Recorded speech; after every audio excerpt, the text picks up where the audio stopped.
a lot of you watching are probably feeling hopeless despair at the state of our democracies worldwide. The pyramid structure of decision making and power leaves us left behind increasingly every day. People worldwide are totally feeling left out, without a voice. As it stands now, at best, once every 3 years, you vote for somebody who, once they're in power, can pretty much do whatever they want. And the actual voting process is being totally questioned worldwide now as well. Democracy is in a crisis, but with every crisis, there is opportunity. Is there a way out of this pyramid structure of decision making and power that humankind has been under for, well, since the beginning? I'm here to tell you that yes, there is a way out, and you're going to love it. We now have the technology to completely decentralize the decision-making processes in our societies. So what does this mean? This means using authenticated, trustless, and verifiable, real-time auditable mobile app voting. Citizens can now vote on any issues that the government is also voting on. This is called digital democracy, and the technology is in place. It's ready to go. And in fact, Florida is rolling out statewide digital democracy as I publish this video. This is incredibly exciting. And on top of it, there's also a movement and technology in place to decentralize the decision-making process for how our tax dollars are used. I'm talking about citizens able to upload project ideas and have the rest of a locality vote on projects and actually fund them with tax dollars. This is amazing, and this is what Decentro Report is all about. I, Decentro, will show you the way our united future will be decentralized. At the absolute heart of this moment in history where we, the people, have this tremendous opportunity to turn the pyramid of power upside down by decentralizing democracy, at the heart of this is a company called Voatz. Their platform allows authenticated, trustless, and auditable voting to take place on mobile devices. The Voatz technology is truly the foundation of the much-needed evolution of democracy. I was able to catch up with the CEO of Voatz to talk about his revolutionary technology and decentralized democracy.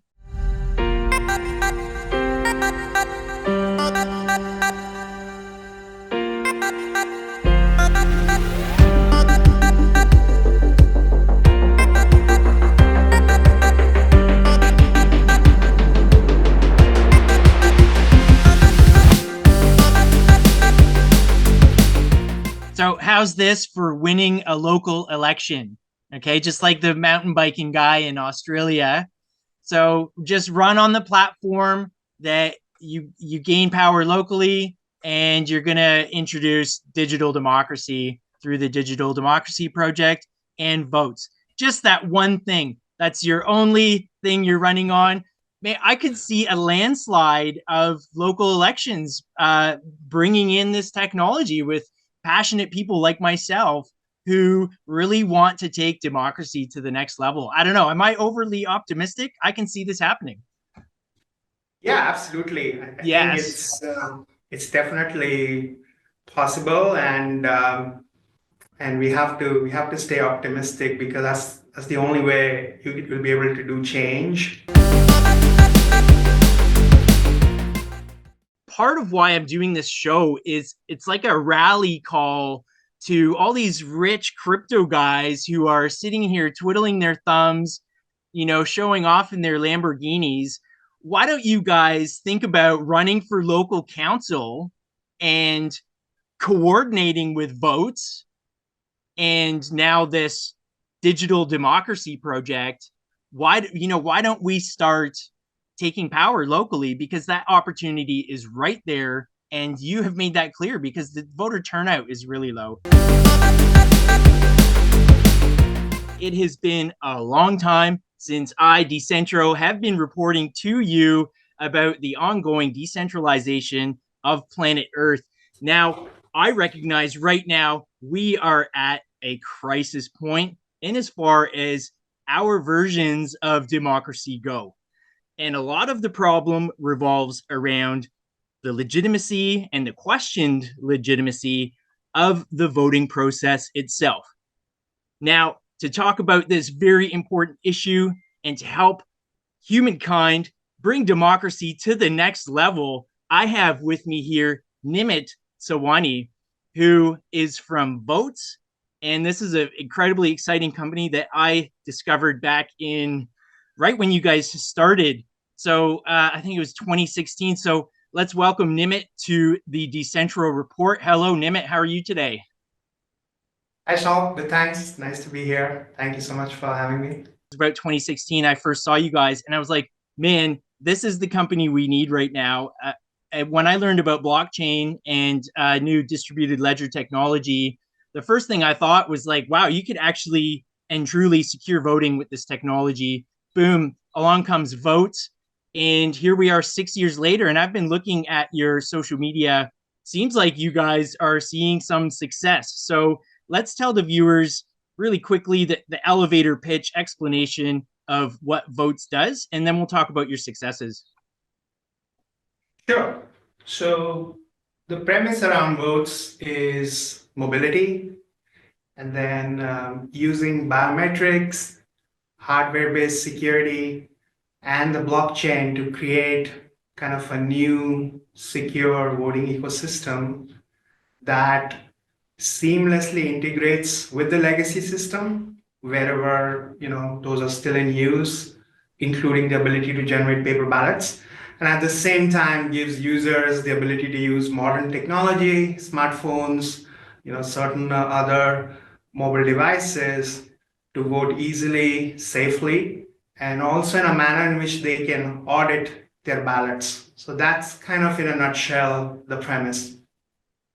That was a great little explanation there, because you hit on a number of points that are crucial for a fair and auditable election, so people can audit themselves in real time. Absolutely. Yeah. So that's one of the unique features we offer, where every voter can audit their ballot. It can also produce a paper ballot if that's legally required for tabulation. So you can do a digital tabulation on the chain, or you can do a traditional paper tabulation using the traditional tabulators.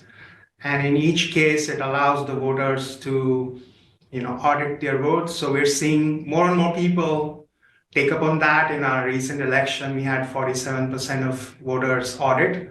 So we're excited about that capability because, as you mentioned, trust has been eroded in kind of the traditional systems. And so this is one way to rebuild that trust. So just quickly, you mentioned that your system integrates with legacy systems. So are you telling me that in a jurisdiction where a vote is happening, the Voatz technology is being used in conjunction with legacy systems? Yes, yes. So the reason that's really important is because in the electoral space, as much as we may want, you can't do big changes overnight, right? You can't just take the existing system and throw it away and install Voatz for everybody, right? It's funny you say that, because when I imagine what we need to do, that's exactly what I would want to do. It's just throw out the old system, bring in Voatz, boom. But you guys are clearly clever. You know how to make the transition happen. Sorry to interrupt you. Go on. No worries. So I said it's something a lot of people might want, but you also have to look at the practical aspect of how governments function, how the regulatory aspect functions.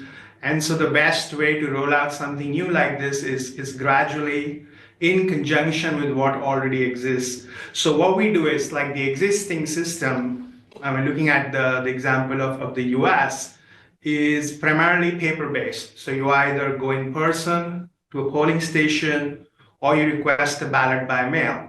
And so this is the third option now, where you can request a ballot on your phone or another computing device, and then you can mark it and return it digitally using the same device.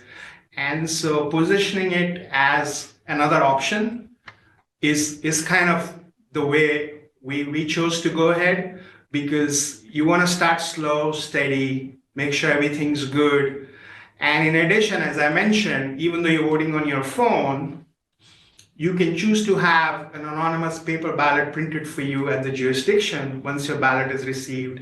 The ballot's printed and it's tabulated just like a postal ballot, or if you had come and voted in person. So that's what I mean by integrating with the legacy system. You are using a modern app, a modern tech stack, but it's still nicely integrated with the existing system because it gives voters all three choices. You can still go in person if you want to, you can still vote by mail, and then you can use a new app to vote. And so that's been kind of our approach, slow and steady, sort of building the bricks one by one. So just to summarize for viewers, if you want to make your vote count and actually count and count in the way you intend your vote to count, then there's no better way than to use the Voatz mobile app. Is that correct?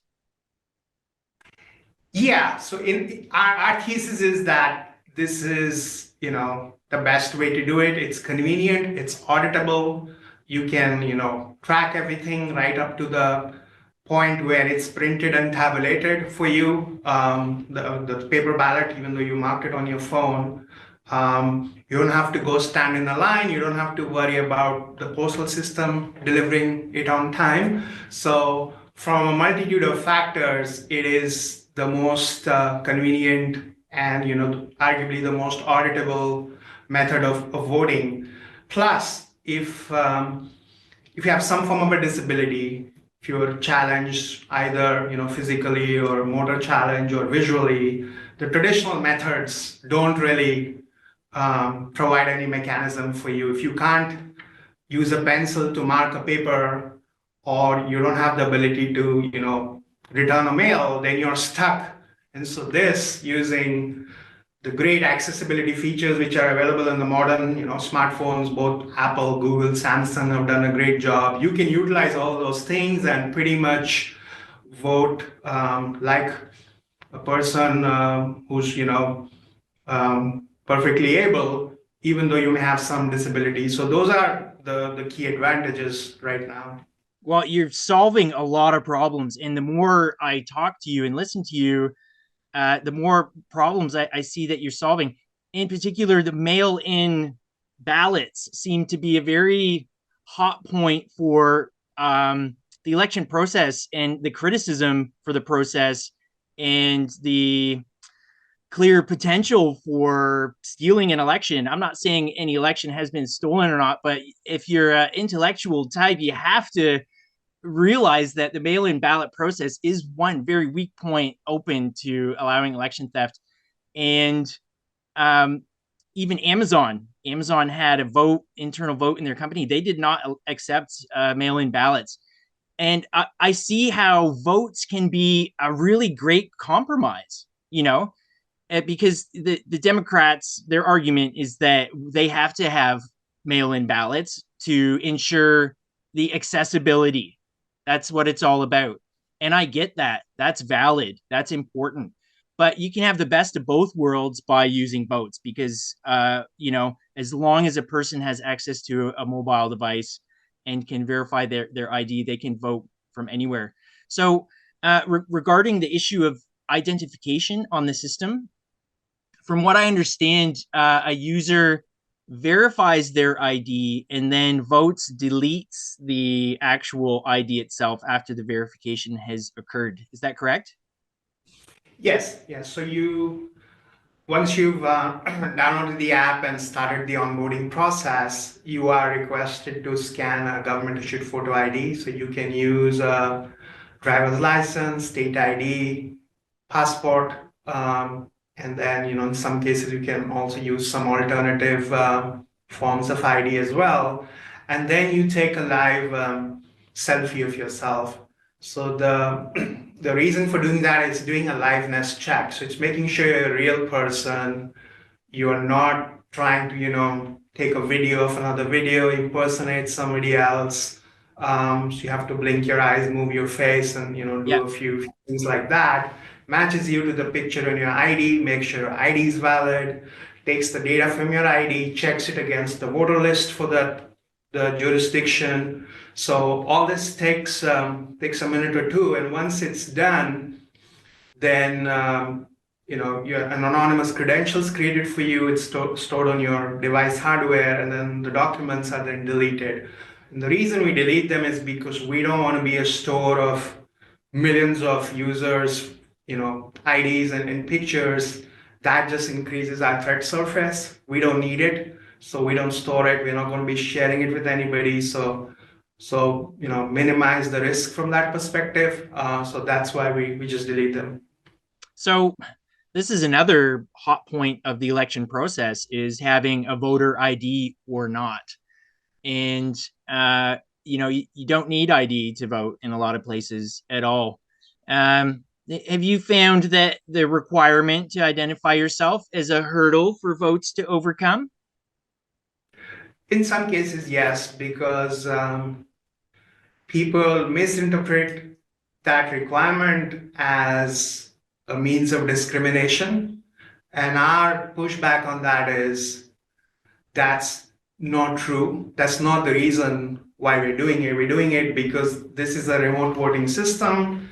You want to be sure every user is fully vetted, and that's why we do it.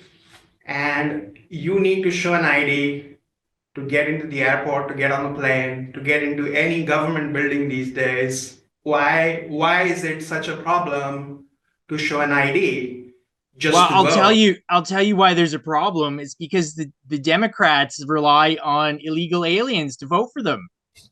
I'll say it straight up. And that's not a theory. This is I believe that's common knowledge. And that's part of the whole point of this show, is to help the community and the tech oriented community get our heads around how can we turn this system around a little bit. Yeah, okay, you're going to give us central bank digital currencies. We might not be able to do anything about their existence, but can we have a say in how those currencies function, and how much privacy is involved in those functions? So I'm very pro digital ID as long as it's done in the correct way, and with a benefit of having a voting system that is bulletproof. I think it's well worth it. If I can trust my vote because I believe in democracy so much, personally, I'm totally willing to have that digital ID, no problem at all. I think even at the local level, a digital ID, and especially like a social credit score system that the Chinese have implemented, where if you say something critical about the government, boom, you can't go on the train. They shut your bank account down, and that's all based on a social credit score. So that's one of the scarier parts of the technocratic control grid that is potentially coming down on us. And again, it's actually the social credit score system is one reason I'm doing this show, because if they're going to do that to us, I want to have a say in how that works. It's really scary for the top of the pyramid, very few people making decisions that affect millions and millions of people, which is why Yeah, we I think need which is why we need a better democracy. This is why we need a better democracy. So I'm going to throw some ideas and questions out at you. Do you think we can vote on more issues? Do you know what I mean? Like right now, at best, you're voting once every 3 years, and maybe they'll throw a referendum at you during that time. Um, do you see the potential for more of a decentralized model of democracy where it's not just a small council of people making decisions, but it's more in the thousands, 10,000s, maybe even a whole city voting on certain issues. Can you foresee that future coming? Yeah, absolutely. I think that's one of the visions behind votes because, like you rightly said, national and state elections happen infrequently, and there is very little engagement after that. Whereas local jurisdictions, local decision making impacts us more from a day to day basis than electing your president or prime minister. So, and that's often overlooked, has very poor participation. Are you saying So, local elections have poor participation? yeah, so in the US, Mm. average participation in local elections, mayoral elections is below 15%, some cases below 10%. So it's once again a very small group of voters who are determining how your city is governed, how your county is governed, which is a shame because that impacts you more on a day-to-day basis than who's the president or prime minister of the country, Yeah. and most people overlook that. And so that's really, really key grassroots digital democracy. So we've invested a lot in some of those initiatives. If you want to look one up, we've got a project we just launched in Florida. It's actually called the Digital Democracy Project. So if you go to digitaldemocracyproject.org, you would see. So what the citizens there are doing is every bill that's introduced in the state legislature, people vote on it. And so Okay. you're elected. So this is happening in Florida. Yeah, it just started, and our sort of hope is, with the help of a few partners, to take it national and then hopefully internationally. So every citizen has this fine-grained participation. You're not just waiting, doing, state, federal elections Yeah. infrequently. You can literally vote every month, maybe every week, and see how your city is governed, how your laws are shaped. And I think that's the real power of this technology. That's the real power of, grassroots democracy. Wow, that is just unbelievable. This vision and dream I've had, you guys are actually making it happen. And hats off to you, man. That is just amazing. That is really cool. And it's good timing that I'm interviewing you because we could start telling more people that these systems exist, you know? And I'm not surprised it's happening in Florida. Like, I feel like the energy for true democracy, real public debate, free speech, all the important ingredients you need for a thriving society seems to be converging in Florida. So that's awesome that you guys are already doing that. I'm going to tell you a quick story, and it ties into your comment about how uh, the proportion of voters is so low in local elections. So I was in Melbourne in 2017, and I was in a outskirt of Melbourne just looking at a local newspaper, and like on the third page there was a story about this guy who won a local election, and he he ran his platform on one idea, and that was to turn that region into a mountain biking mecca. Okay, so I'm reading this article and I just think it's amazing. It's incredible. This guy, he was asked about all these different range of issues, both social, political, economic, and his response was the same every time. I don't really have a position on that. All I want to do is turn this region into a mountain biking mecca, and he won. You know what I mean? He won. That is such a testament to the power of your local elections. And most importantly, it gave me the idea of the fact that we actually need to turn towards project based governance, project based politics, where you're voting for something clearly, you know exactly what's going to happen, and it's something very specific that the people get behind. Like, for example, in America, what I would love to see is a presidential candidate that ran on a project based platform where he would tap into the geothermal reserves in America to unleash cheap energy on the entire nation. I read in like 2005, Google did a study on the potential for geothermal, and I can't even find the study anymore. They buried it, but it's tremendous. You know, the amount of money in this omnibus spending bill, $1.1 trillion, could easily develop your geothermal energy grid nationwide in America. And man, I truly believe if a guy ran like Elon Musk, if he ran on a project based campaign where he was only interested in doing one thing, he would win. I think people would go for it, you know? So um, that's my story. And it's just really exciting that you guys are actually making this happen. And part of why I'm doing this show is it's like a rally call to all these rich crypto guys who are sitting here twiddling their thumbs, you know, showing off in their Lamborghinis. Why don't you guys think about running for local council and coordinating with Voatz and now this digital democracy project?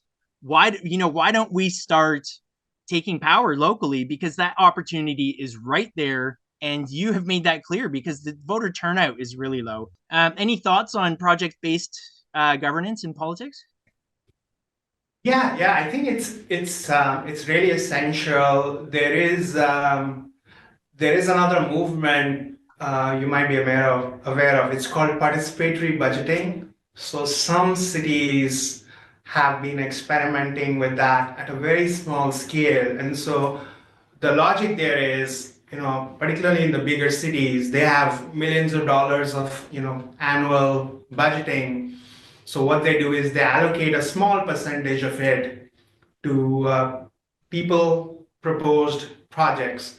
So let's say, there's 500,000 or a million in the pool. And so you as a citizen, step one, get to propose, oh, I want a new bus stop over here. I'd like some trees to be planted. I want a bike lane. And then all those go into a pool. They invite like, budgeting experts, civic experts, and they finally select the top 10. And then those come to vote, and then you vote for them again. And then the top 5 actually get implemented. And so that's another way for citizens to kind of have a real say on how their local government's spending money. But it's not done in as meaningful a way as it could. But I really recommend people look it up. It's called participatory budgeting, PB. It's being used by several cities around the world, and I think it could definitely get more support. So that's another way to do what you were describing, how get people a small say on how their tax dollars are spent, basically. Yeah, I'm looking at participatorybudgeting.org right now. Is that the hub for this? Yeah. Okay, Yeah, sweet. that's the leading nonprofit, which gives advice and guidance to any jurisdiction which wants to implement a program. So yeah, that's a great resource to get started. Yeah. That's incredible. And are you guys connected with them as well? Peripherally, so we support participatory budgeting on our platform. So if any city wants to run a PB vote, it's included by default. Yeah. But they are their own PBP is its own system, so they work directly with governments, and if we are involved, we would provide the voting system. That is really cool, because part of my vision has always been like Kickstarter. I think Kickstarter is amazing. I personally have had a successful project on Kickstarter. I published a board game, and the process is amazing. And I just loved how people actually come together and are interested in this, and it's huge. If you look at the stats on Kickstarter, it's I think it's over $1 trillion now that has gone through Kickstarter. So I've always imagined this a platform like Kickstarter where people can upload their idea, from their brain in a coherent manner into a social platform where people can discuss and then vote on it. So this is just incredibly exciting. The participatory budgeting.org. That's really cool. Do you know, is there anybody working on an actual like social platform or crowdfunding type platform to help lubricate this process, make it more engaging, make the on ramp easier for people? Is there anybody developing anything like that right now? It probably is someone somewhere. I'm not aware, but I can definitely look around and let you know. I'm sure somebody is. I don't know of somebody offhand. But yeah, I think that's an interesting Well, opportunity. how are these cities doing it that are engaging with this form of deciding how money is spent? How are So they basically, do legislative action and pass either a law or some sort of code update that would allow them, basically their city finance department, to say we're going to use 0.5% of our annual budget for PBU. So that's kind of done as a local legislative action. As a so good example. let me just interject. So if somebody were to run locally and gain power, they could increase that percentage and say, yeah, we're going Absolutely. to take 15% and let people decide. Yeah. Okay, Yeah, cool. yeah, That's it's totally under the control of the city. So we are local elected legislatures, and your local, legislators, your local elected representatives. So yeah, if they wanted, they could increase that 0.5% to 10, 15%, which would be a game changer. Yeah. this is really cool. What one of the ideas I have is to defund the government. Like they're just out of control. They spend way too much money, you know, and it's not always their fault necessarily, but it's just become extremely expensive to uphold this bureaucratic system. There's thousands of unelected bureaucratic officials that I don't think we need them. I think we can do their job as in a decentralized manner in that decision making process. I don't know. I don't see things mathematically going forward very well with inflation, um, with the debt, like the interest you have to pay on debt. Like mathematically, you get to a point where all the tax dollars you collect are just going to pay off your debt, right? So part of the vision I have is to make it cheaper to decide how our money is being spent. You know, make it cheaper. Like if you're to look at the government structure as a CEO of a company, you know, gut it, replace as much as you can with decentralized processes is what I'm thinking. And I see votes as a absolutely crucial component of helping society save money in governance. Yeah, I think just defunding the government as a It's topic, I think would become really, really controversial. yeah, it's a pretty strong statement. I agree. Yeah. So my pitch, my suggestion there would be, we are living in a world where in most democracies now you have this very powerful tool called Freedom of Information Act, right? Mm-hmm. Everyone is worried, whether they will admit or not, as to how much waste there is in government. How it's not all trackable, how the money is getting spent, and how much decision making power citizens have.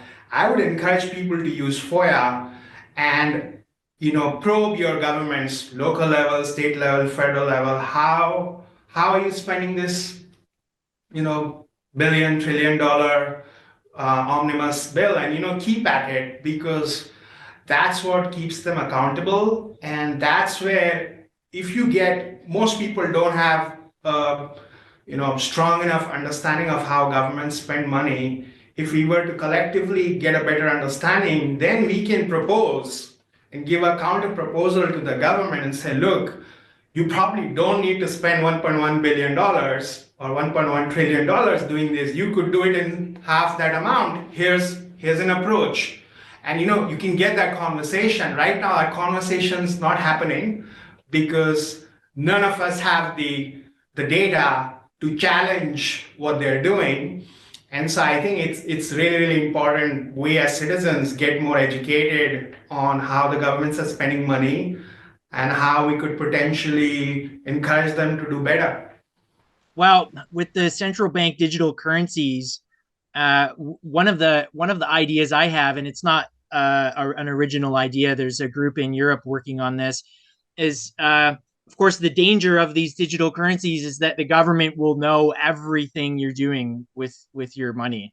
You know, um, it'd be really exciting to turn the lens around and use the technology to make every single dollar accounted for, you know, and in a totally open and transparent way. Like the level of transparency we could get in government spending would be unparalleled in history.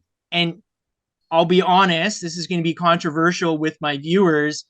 If we could have 100% transparency and control over tax dollar usage, I am all for central bank digital currencies, all for them, with the note that we need a say in privacy issues and the actual level of control the government can have on us and our movement of our funds. But yeah, if we could have a look at how tax dollars are being used with complete transparency, I think we could really see a revolution.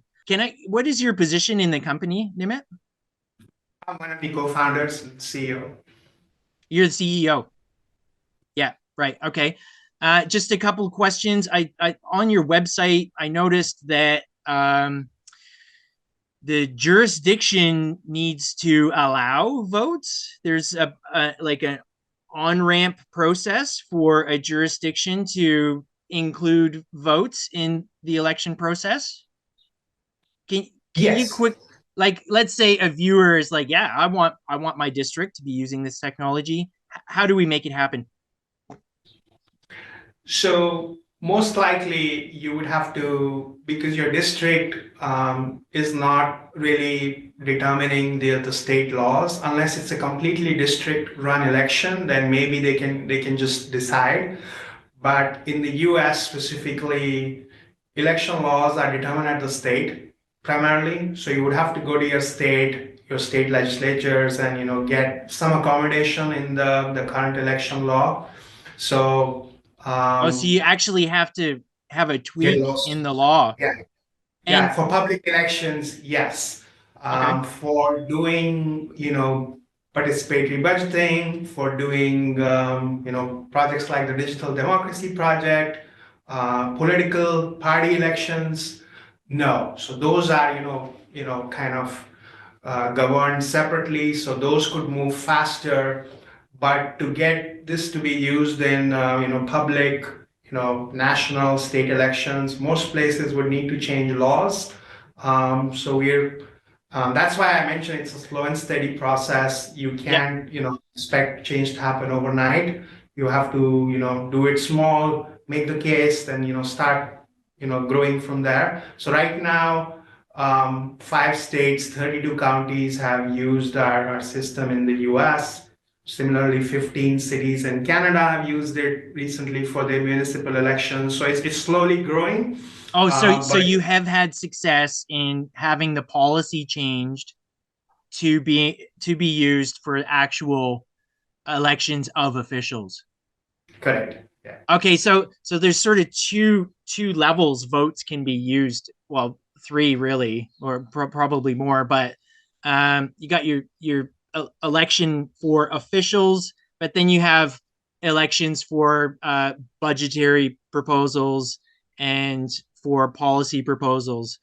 Okay, so I would see that's sort of the way in. Really, is to get this digital democracy project going locally, Yeah, it's a two-pronged approach. There's the official elections where it's like slow and steady, and then, like you said, there's the whole citizen engagement realm where you can do so much with a system like this, and both need to move.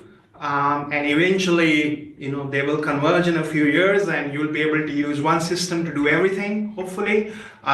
So that's kind of our thesis, that keep going on both paths and keep pushing the needle as much as you can.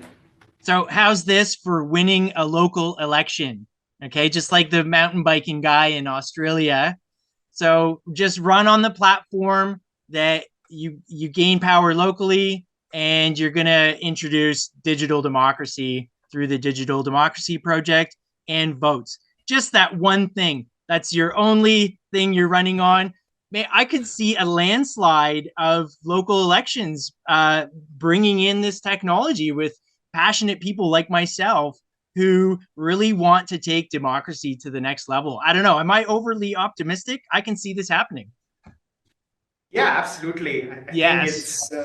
it's definitely possible, and we have to stay optimistic, because that's the only way you will be able to do change. So yeah, be optimistic, be kind, be considerate, listen to everybody, and that's how you can bring change.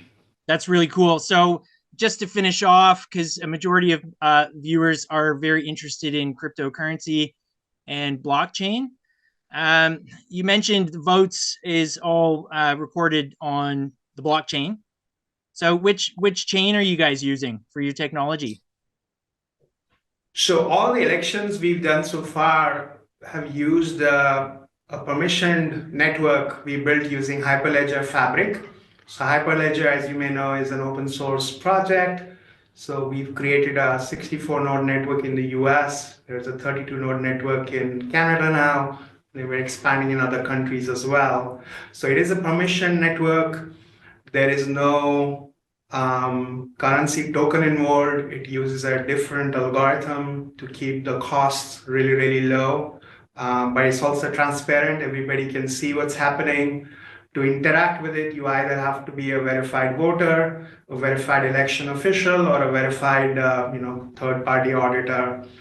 We are in the midst of setting up election in the near future, which is going to be run on the Algorand public, completely permissionless blockchain. But all the elections we've done so far have used Hyperledger. Oh, okay, so is this like a shift towards Algorand to uh, basically use that system It's for not a all of your? shift.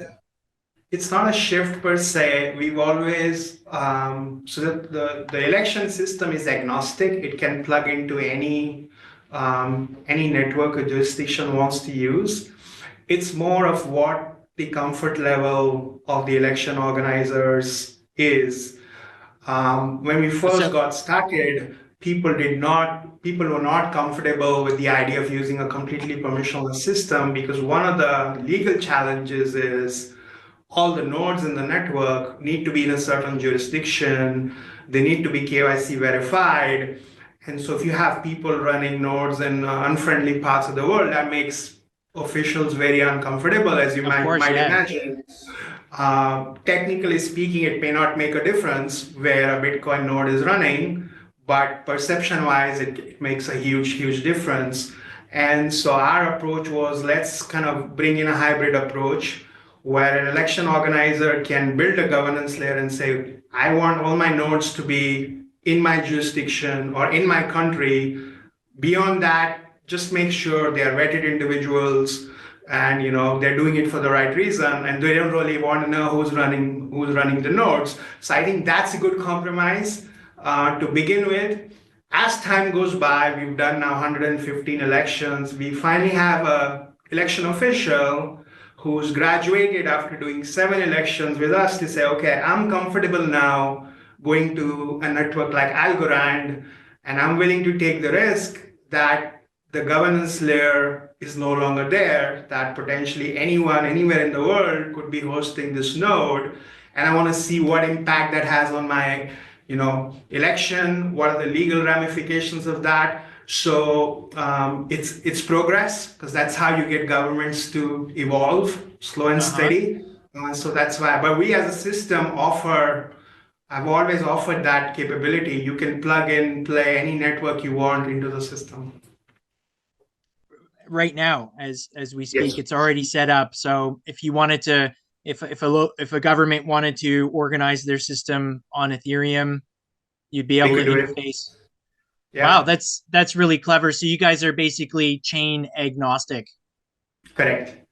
And just to clarify, you're right now starting a project that is a hybrid with your own system and with Algorand. Yes. Yeah. Can you So get that in? election is going to run on Algorand basically What instead election of is that? it'll be a local election in a local jurisdiction next year. Yeah. So it'll be a local city council vote basically. Can you tell me the city? Not yet. They haven't publicly announced, so I don't want to jump the gun. We let them announce it at their own time and place. So I'd leave it at that. Yeah. Oh, that's really cool. I'm sure the Algo fans out there are going to be thrilled about this news. Has this news been released? I mean, I'm sure people know about it, but Okay. not. We haven't done any PR on it yet because it's still 6 months or so away. Mm-hmm. But the work to do it has been in progress for a while. So yeah, we're excited that it'll finally come to fruition. Yeah. I find it really great in a way. I'm a huge fan of crypto, but often you get these companies that release a token and it's like, do you really need the token? So it just be the fact that you guys didn't release a token, which you could have, of course. It just shows me that like where your priorities are, and everything I've heard from you shows this slow, very intentional, methodical brew up of what you're trying to accomplish, which gives me amazing confidence in your company, to be honest. Amazing confidence. How are you guys funded? We're venture funded, so we've had a couple of rounds of funding here. We've raised about $11 million in a couple of rounds of funding. We're again And fundraising, so yeah, it's a hard space for a startup, but we're making progress. This was a really good year for us, and we've just crossed. We did our 100th election this year. We are now at 115. More than 2.1 million people have used the system. So yeah, let's I think we've made let's good get let's progress, get but that a to lot more to let's do. let's get that to 2 billion.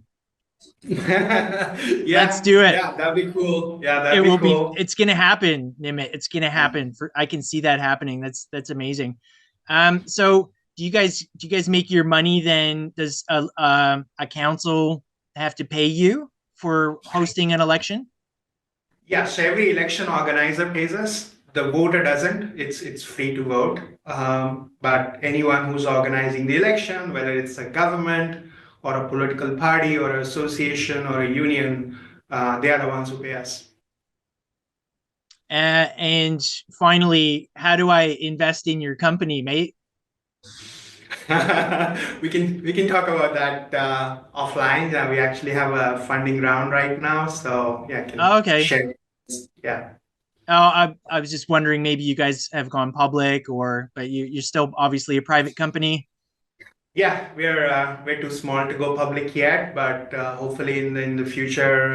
But right now, we are focused on expanding the platform, getting more jurisdictions on board, and going from 2 million voters to 200 million in the next 4 to 5 years, and then hopefully many more beyond that. So that's our immediate goal.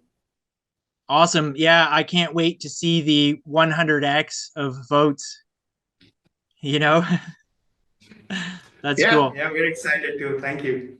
I can't thank you enough for taking the time to talk to me. And I've already got a nice list of other companies that I'm going to reach out to have a chat just like this. Just before we finish, do you have any final words for viewers? No, thank you. Thank you for having me. And my only pitch to the viewers would be, you know, keep look at the side of blockchain technology. That's not a get rich quick scheme. I know there's been a lot of news recently, which is not very kind to the space. But blockchain is more than money. It's actually a way to secure data, and so there's so many really important and interesting use cases there. So let's not forget about that, and focus on the real things and stay positive and optimistic. That's amazing. So one of my goals is to actually uh, headhunt someone that's going to run locally on this platform, this project-based platform of bringing in digital democracy. So let's say I can snag a couple of guys who are interested. How can they get in contact with you to start using the Voatz systems? Yeah, the best way is to get to our website or our social media, voatz.com, and there's a contact section so they can reach out. It's pretty quick for us to set up an election. So yeah, we'd be happy to do that, run through the whole process, and get them onboarded. Okay, that's good to know that it's quick. It seems like your processes are very well lubricated, very well thought out. Yeah, we've done 115. So yeah, it's um, That's a big number. That's huge. Okay, Nimit, thank you so much. It was great talking to you today, and this is just the most epic reboot of Decentro Media because this is all going places, everybody. Thank you so much for watching, and we will see you next time.